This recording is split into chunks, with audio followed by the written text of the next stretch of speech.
হুজুর সাল্লাল্লাহু আলাইহি ওয়াসাল্লাম আরো বলেন, একজন মানুষ 60 বছর যাবত নামাজ পড়ে, এই 60 বছরের মধ্যে এক রাকাত নামাজও আল্লাহর কাছে কবুল হয় না। কারণ হলো রুকু ঠিক হলে সেজদা ঠিক হয় না, সেজদা ঠিক হলে রুকু ঠিক হয় না। এরকম আছে না নাই?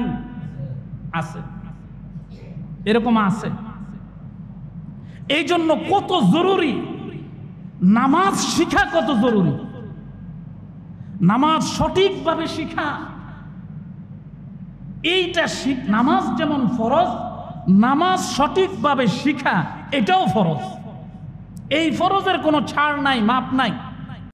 আল্লাহ রাসূলের একজন সাহাবী হযরত মুআজ ইবনে জাবাল রাদিয়াল্লাহু তাআলা, এই মুআজ ইবনে জাবাল রাদিয়াল্লাহু তাআলা আনহুকে নবীজি বলতেছেন, মুআজ আমি তোমাকে ভালোবাসি। আবার বলতেছেন, আল্লাহর কসম মুআজ আমি তোমাকে ভালোবাসি। ওই সাহাবী কায়দা দিছে, ইয়া রাসূলুল্লাহ আপনি আমাকে ভালোবাসেন, এটা কি আবার কসম করে বলা লাগবে না? আপনার কথা কখনো মিথ্যা হইতে পারে না। দুনিয়ার কাফের মুশরিক বেঈমানেরা কোনোদিন আপনার কথাকে অবিশ্বাস করে নাই, আর আপনি এখন আমাকে বলতেছেন আপনি আমাকে ভালোবাসেন। ইয়া রাসূলুল্লাহ কসম খাওয়ার কোনো দরকার নাই, আমিও আপনাকে ভালোবাসি। দুজনের ভালোবাসার বিনিময় হওয়ার পর এবার নবীজি হযরত মুআজ রাদিয়াল্লাহু তাআলা আনহুর হাত ধরলেন, ধরে বললেন, মুআজ আমি তোমাকে একটা আমল শিখাই দিই, তুমি প্রত্যেক ফরজ নামাজের পর এই আমলটা করবা। দোয়াটা কি, আমলটা কি?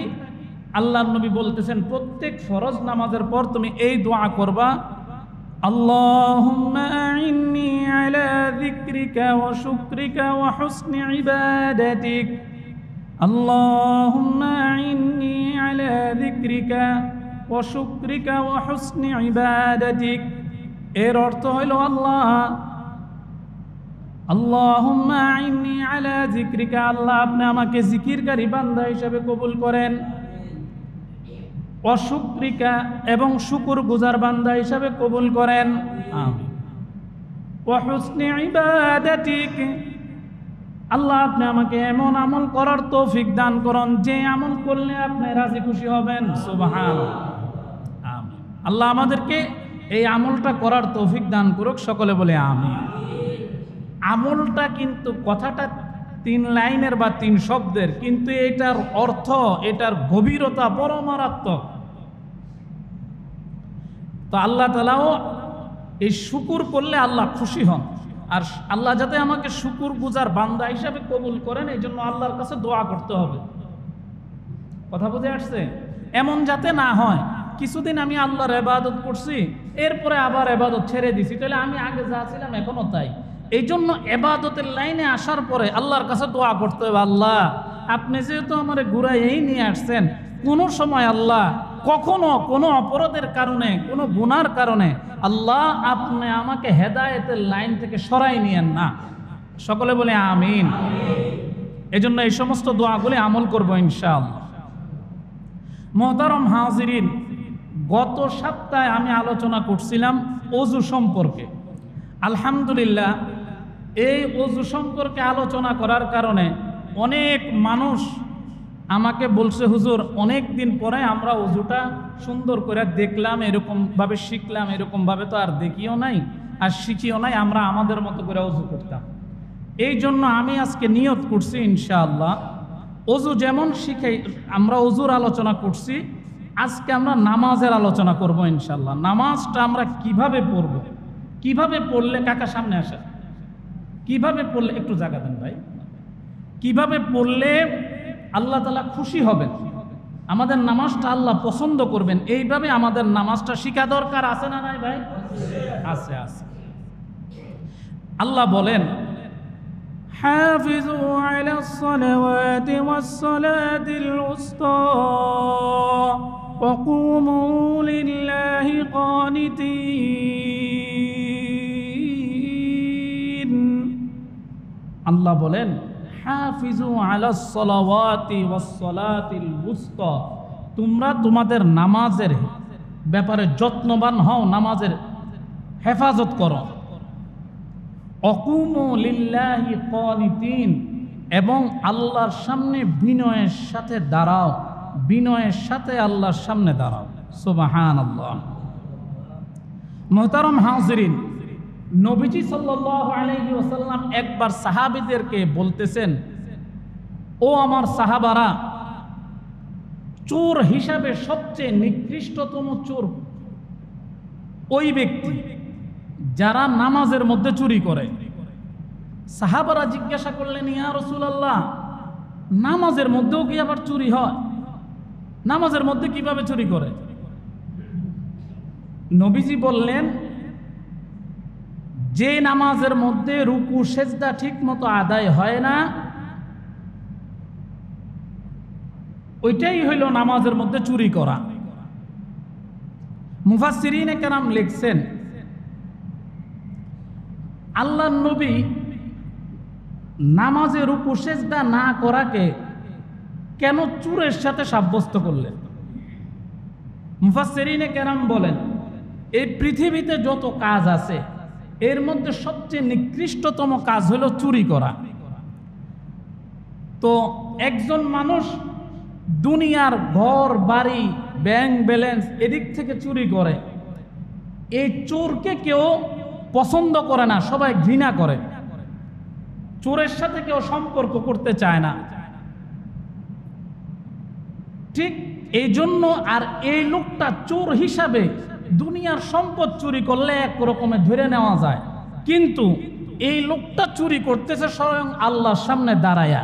এই জন্য নবীজি বলছেন, না, নামাজের মধ্যে যে রুকু সিজদা ঠিক মতো আদায় না করে ইনি হইল সবচেয়ে নিকৃষ্টতম চোর। একদিন হুজুর সাল্লাল্লাহু আলাইহি সাল্লামের একজন সাহাবী হযরত আবু দারদা রাদিয়াল্লাহু তাআলা আনহু, উনি বর্ণনা করেন, নবীজি একদিন আকাশের দিকে তাকায়া বলতেছেন, দুনিয়া থেকে ইলম উঠা যাওয়ার সময় হয়েছে। ইলম মানে কোরআন হাদিস, আল্লাহ প্রদত্ত জ্ঞান। হযরত জিয়াদ রাদিয়াল্লাহু তাআলা আনহু নবীজিকে জিজ্ঞাসা করলেন, আবার প্রশ্ন করলেন, ইয়া রাসূলুল্লাহ, দুনিয়া থেকে কেমনে ইলম উঠা যাব? আমরা কোরআন শিখছি, আমাদের ছেলে মেয়েদেরকে শিখাইতেছি, তারা আবার তাদের ছেলে মেয়েদেরকে শিখাবে, এরপরে তারা আবার তাদের ছেলে মেয়েকে শিখাবে, এভাবে ক্রমান্বয়ে চলতে থাকবে, ইলম আবার উঠা যাবে কিভাবে? নবীজি বললেন, ও জিয়াদ, আমি তোমাকে অনেক বুদ্ধিমান মনে করতাম, জ্ঞানী মনে করতাম। পৃথিবীর মধ্যে তো ইহুদি খ্রিস্টানরাও তাওরাত পড়ে, ইনজিল পড়ে এবং পড়ায়, এগুলি তাদের কি উপকারে আসে? কোনো উপকারেই আসে না। ঠিক দুনিয়া থেকে ইলম উঠা যাওয়ার একটা অর্থ হচ্ছে, হযরত আবু দারদা রাদিয়াল্লাহু তাআলা আনহুর একজন ছাত্র, উনি হযরত আবু উবাইদা রাদিয়াল্লাহু তাআলা আনহুর নিকটে এই ঘটনাটা বর্ণনা করছেন। করার পর আবু উবাইদা রাদিয়াল্লাহু তাআলা আনহু বলতেছেন, আমি কি তোমাকে, আবু দারদা যা বলছেন ঠিক বলছেন, আমি কি তোমাকে বলবো দুনিয়া থেকে সর্বপ্রথম কোন জিনিস উঠা যাবে? উনি সাথে সাথে বললেন, হ্যাঁ বলেন। তারপরে উনি বললেন, হযরত আবু উবাইদা রাদিয়াল্লাহু তাআলা আনহু বললেন, এই পৃথিবী থেকে সর্বপ্রথম নামাজের মধ্যে যে খুশু খুজু আছে, এই খুশু খুজু উঠা যাবে। নাউজুবিল্লাহ।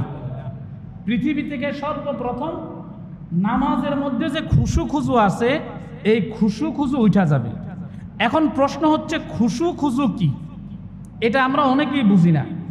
এটা সোজা বাংলা অর্থ হচ্ছে, খুশু শব্দের বাংলা অর্থ হচ্ছে মনোযোগ, ধ্যান, খেয়াল, বিনয়, ভক্তি, নম্রতা, প্রশান্তি। এটা হলো খুশু শব্দের অর্থ। আর হুজু শব্দের অর্থ হইল শরীর এবং অঙ্গ প্রত্যঙ্গ সব কিছু বিনয়ের সাথে নম্রভাবে পেশ করা। এটাকে আরবি ভাষায় খুশু খুজু বলা হয়। অর্থাৎ পৃথিবী থেকে সর্বপ্রথম যে জিনিস উঠাই নেওয়া হবে সেটা হলো নামাজের মধ্যে খুশু খুজু। উনি আরো বলেন, তোমরা দেখবা মসজিদ ভর্তি মুসল্লি একজন মুসল্লির মধ্যে খুশু খুজু এবং ধ্যান খেয়াল নাই। মসজিদ ভর্তি মুসল্লি নামাজ পড়বে নামাজের নিয়মে, কিন্তু একজনের খেয়ালও নামাজের মধ্যে থাকবে না। এই অবস্থাটা আমাদের মধ্যে আছে না নাই? আছে।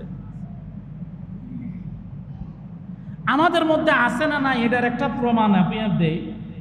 কোনো সময় বাইসেস যদি কোনো, এই মসজিদের কথা বলতেছি না, সব জায়গার কথা, কোনো সময় কোনো মসজিদে যদি ইমাম সাহেব ভুল করে, এমন অনেক সময় দেখা যায় মসজিদ ভর্তি মুসল্লি একজনও টের পায় না, ঠিক কিনা জোরে বলে, লোকমা দেয় না, নামাজের পরে যায় হুশ হয়, আরে ইমাম সাহেব তো ভুল করছে নামাজের মধ্যে। এরকম আছে না নাই? আছে। তাইলে ওই যে আজ থেকে আরো 1400 বছর পূর্বে যে হাদিস বর্ণনা করেছেন মসজিদ ভর্তি মুসল্লি থাকবে নামাজের মধ্যে খুশু খুশু থাকবে না, এই কথাটা সত্য কিনা? এটা আমরাই দেখতেছি। মোহতারম হাজিরিন, এই নামাজের মধ্যে খুশু খুশু সম্পর্কে একটা বর্ণনা হলো এরকম যে আজকে মসজিদ ভর্তি মুসল্লি, আমাদের খবর নাই নামাজ কয় রাকাত হয়েছে। ঠিক এক জায়গার মধ্যে এরকম ইমাম সাহেব ভুল করে ফেলছে, তো এশারের নামাজ পড়াইতে যায় ইমাম সাহেব 4 রাকাতের জায়গায় 3 রাকাত পড়াই ফেলছে। এখন কেউ লোকমা দেয় নাই, নামাজের পরে দুইটা ভাগ হয়ে গেছে, কেউ বলে 3 রাকাত, কেউ বলে 4 রাকাত। এই নিয়ে বাক বিতণ্ড চলতেছে। পাশের থেকে একজন মুসল্লি চুপচাপ এতক্ষণ খালি তাদের তামসা দেখছে, অনেকক্ষণ পরে দেখে যে কোনোভাবেই তারা শান্ত হয় না, তো সে এবার কাছাকাছি আইসা বলতেছেন, এই আপনারা থামেন, কি হয়েছে, কি লইয়া ঝগড়া চলতেছে? নামাজ কেউ বলে 3 রাকাত, কেউ বলে 4 রাকাত। এটা একটা বিষয় হইল মিয়া, এটার সুস্থ সমাধান আমি দিই, আমার তেলন। আচ্ছা, তো সবাই আশ্চর্য হয়ে গেছে, সমাধান পাইব, সবাই শান্ত। আচ্ছা বলেন, সমাধান দেন। কয় শুনো, এই যে মসজিদের পাশে যে বড় মার্কেটটা দেখো, এই মার্কেটের মধ্যে আমার 4টা দোকান আছে। কয়টা দোকান? 4টা দোকান। এই সারা দিন আমি ব্যবসা বাণিজ্য কইরা হিসাব যে করবো, এই হিসাব মিলানের সময় আমার কাছে নাই। তো সারা দিনের বেচা কিনার হিসাব তো রাত্রে করতে হয়, এই জন্য আমি প্রত্যেক দিন এশারের নামাজটা জামাতে পড়ি।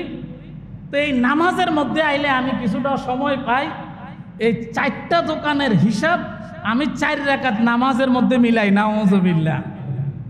তো আজকে ঘটনাক্রমে আমার 3টা দোকানের হিসাব মিলছে, এখনো একটা বাকি আছে, সুতরাং নামাজ 3 রাকাত হচ্ছে, 4 রাকাত না, আবার নামাজ পড়।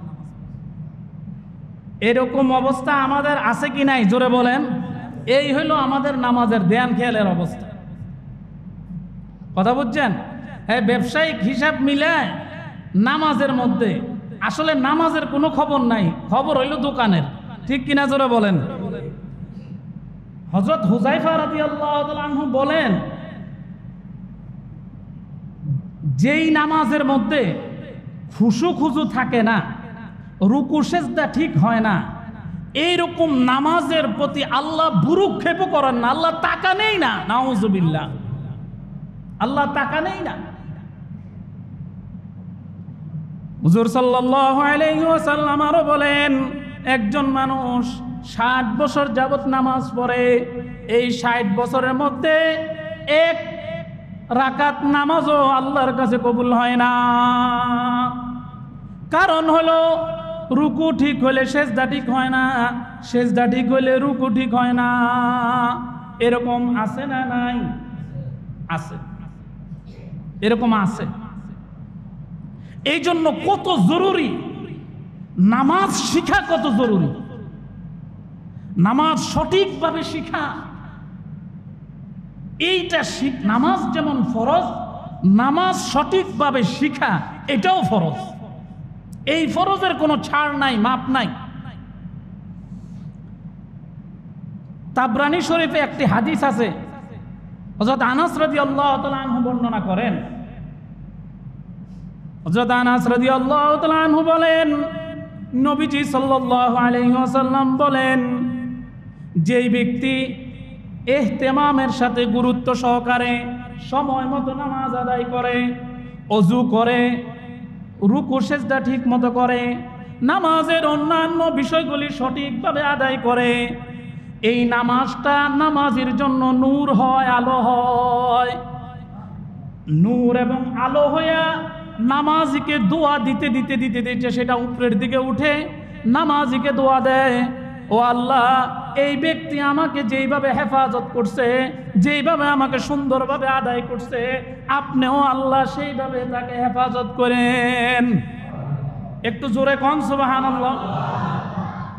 এই জন্য দেখবেন কিছু মানুষ আছে আল্লাহ তাদেরকে সুস্থও রাখছে, ভালোও রাখছে, পেরেশানি মুক্ত রাখছে, লোকটা নামাজি, বোঝা যায় আল্লাহর কাছে তার নামাজটা কবুল। সুবহানাল্লাহ।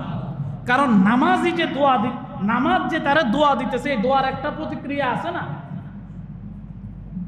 আবার অনেক মানুষ নামাজ পড়ে তার কোনো মুসিবত কাটে না, দিন দিন তার পেরেশানি দূর বাড়তে থাকে, পেরেশানি বাড়তে থাকে, এমন আছে না নাই?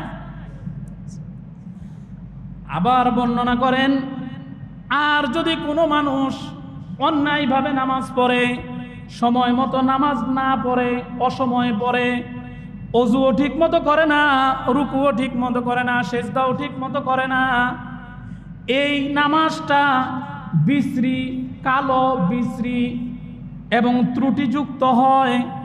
সেটা কালো এবং ত্রুটিযুক্ত হইয়া তাকে বদদোয়া দিতে থাকে নামাজ, যেইভাবে তুমি আমাকে ধ্বংস করছো, আল্লাহ তোমাকে সেইভাবে ধ্বংস করুক, নাউজুবিল্লাহ। এরপরে এই নামাজটাকে পুরানো কাপড়ের মতো মুছরাইয়া পেঁচাইয়া নামাজির মুখে নিক্ষেপ করে তারপরে চলে আসে, নাউজুবিল্লাহ বলেন। নামাজির মুখে সেই বদ নামাজটা নিক্ষেপ করা হয়। এই জন্য নামাজ পড়ার পরেও আমার সমস্যা সমাধান হয় না, নামাজ পড়ার পরেও আমি গুনাহ থেকে বাঁচি না, নামাজ পড়ার পরেও আমার অশান্তি দূর হয় না, নামাজ পড়ার পরেও আমার ব্যবসা বাণিজ্যের মধ্যে বরকত হয় না। ঠিক না বেঠিক? জোরে বলেন। মুফাসসিরিনে কেরাম বলেন, যেই নামাজ তার দুনিয়ার সমস্যাই সমাধান করতে পারে না, সেই নামাজটা তার আখিরাতের সমস্যা কিভাবে সমাধান করবে? ঠিক কিনা? জোরে বলেন। জন্য নামাজ আল্লাহর কোরআনের আয়াত, ইন্নাস সালাতা তানহা আনিল ফাহশাই ওয়াল মুনকার, নিশ্চয়ই নামাজ সমস্ত অন্যায়, অপরাধ এবং ফাহেসা কাজ থেকে তাকে বিরত রাখবে। আমার নামাজে কবুল হয় না, আমারে বিরত রাখবো কে? এই জন্য নামাজ শিখার দরকার আছে না নাই? আছে। নামাজ শিখা ফরজ, নামাজ শিখার দরকার অবশ্যই আছে।